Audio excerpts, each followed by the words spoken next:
The boardroom was quiet, like funeral quiet, except nobody was dead. They just realized the brother they hired as a prop had brought a camera crew. This is Black Untold Stories. Subscribe for the stories they tried to bury. Now let's talk about how a company got exactly what it asked for, but not what it wanted. Not from Charles. From a company. A nice little PR banner. We stand with Black lives. Diversity. Equity. Sounds lovely, right? Too bad 48 hours earlier, an ex-employee had dropped a LinkedIn bombshell. Worked here for 4 years. Never saw a single Black manager. Was called aggressive for asking why I was passed over. Happy Juneteenth, I guess. Cue the firestorm. Hashtag BLM but make it corporate. The company's stock dipped 7%. And that's when they panicked. The board's emergency Zoom meeting looked like an Abercrombie catalog.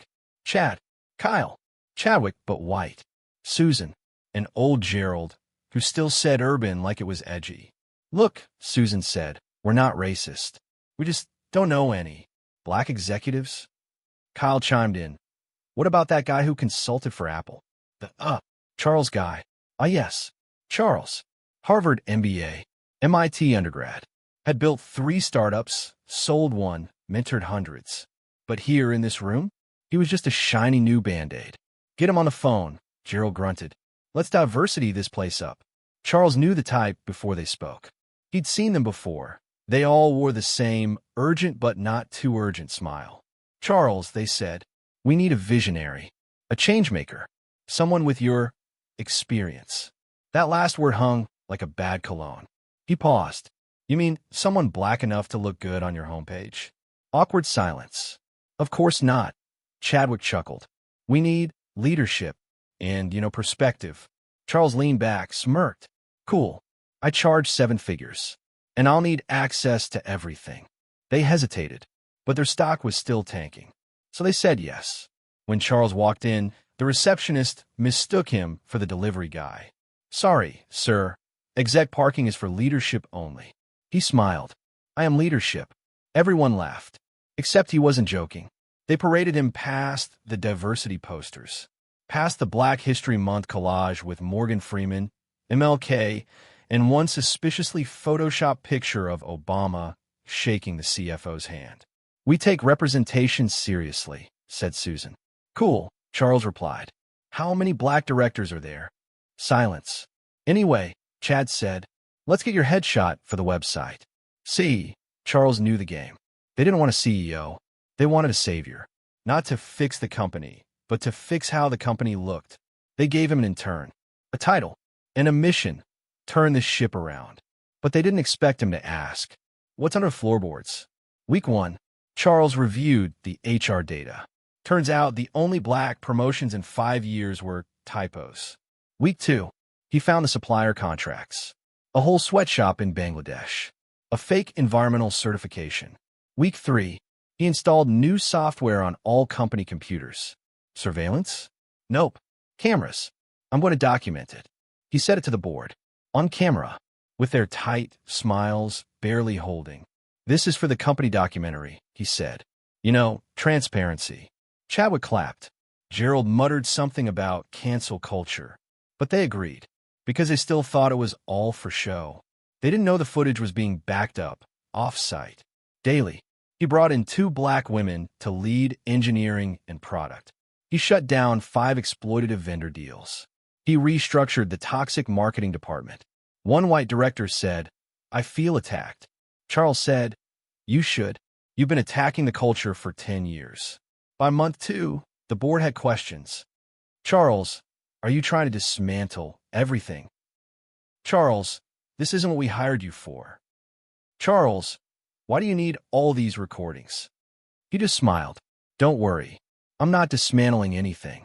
I'm documenting. And while they were scrambling to regain control, Charles was getting ready. Because he wasn't done. Not by a long shot. They wanted a mascot.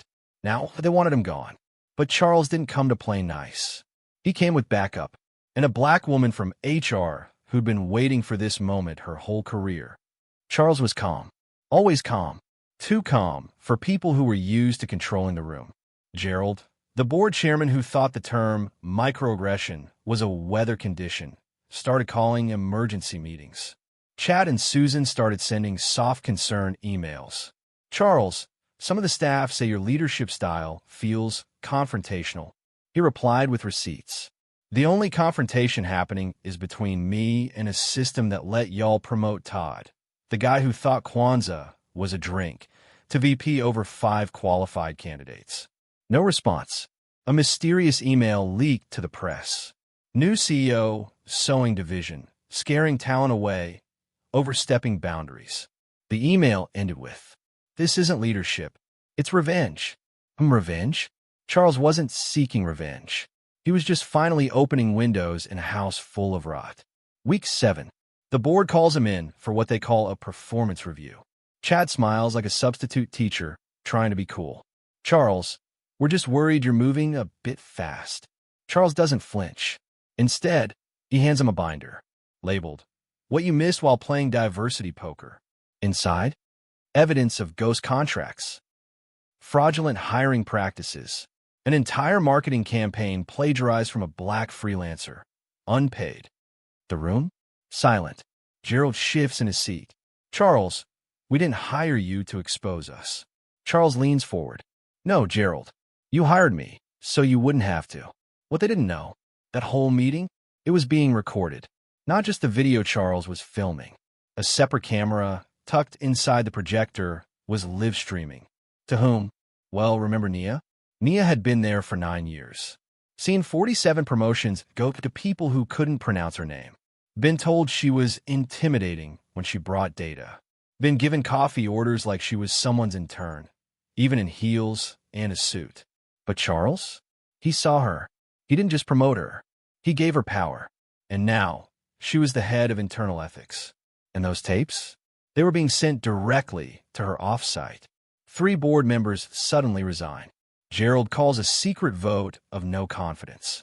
They try to bury Charles with the same shovel they used to dig their own hole. But Charles? He's already holding a press release and a USB stick labeled Transparency Initiative. What your favorite company doesn't want you to know. Monday morning, 8:03 a.m. A verified news outlet tweets. Breaking. CEO of Redacted Incorporated uncovers years of discrimination, exploitation, and fraud, and has the footage to prove it.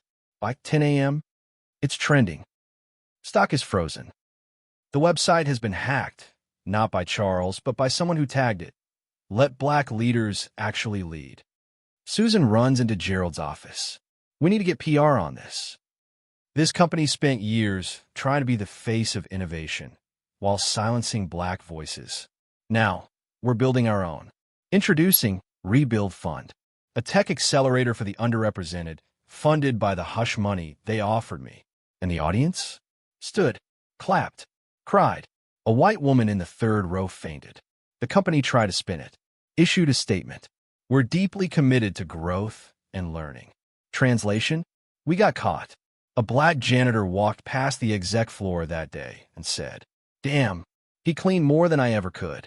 At exactly 4:44 p.m. on Friday, a final email went out from Charles's old company account. No subject line, no body text, just a link to a new website, www.tokennomore.com. When you opened it, a single sentence. "You hire me for PR. I gave you reality." And beneath it, the company's logo. Shattered. They gave him a logo. He gave them a mirror. And when they saw their own reflection, they covered their faces. Desktop computer www.tokennomore.com. The site went viral in 6 minutes. It wasn't flashy. No pop-ups. No newsletter. No app. Just a single dark page with a glitching header that read, "Welcome to the other side of corporate America." Below it, videos, documents, testimonies from employees, from contractors, from interns who were told, "You people don't last here." This wasn't just about Charles anymore. It was a movement.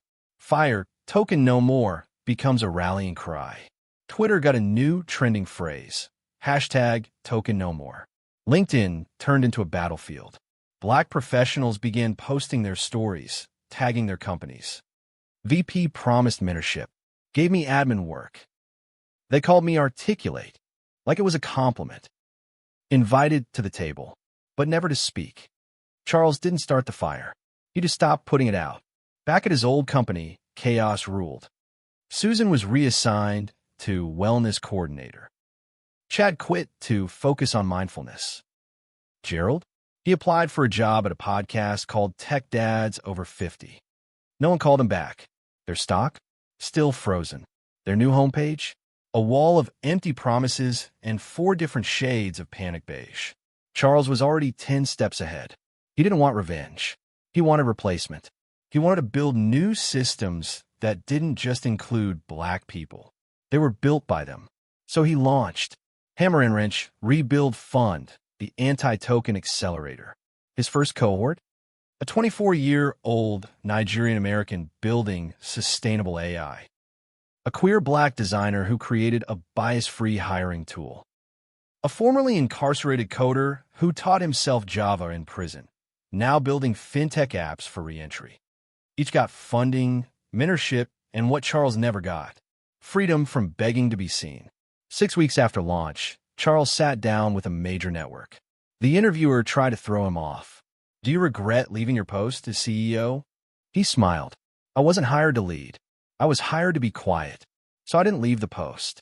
I left the plantation." Dead silence. Then applause. Then threats. From angry executives. From media consultants.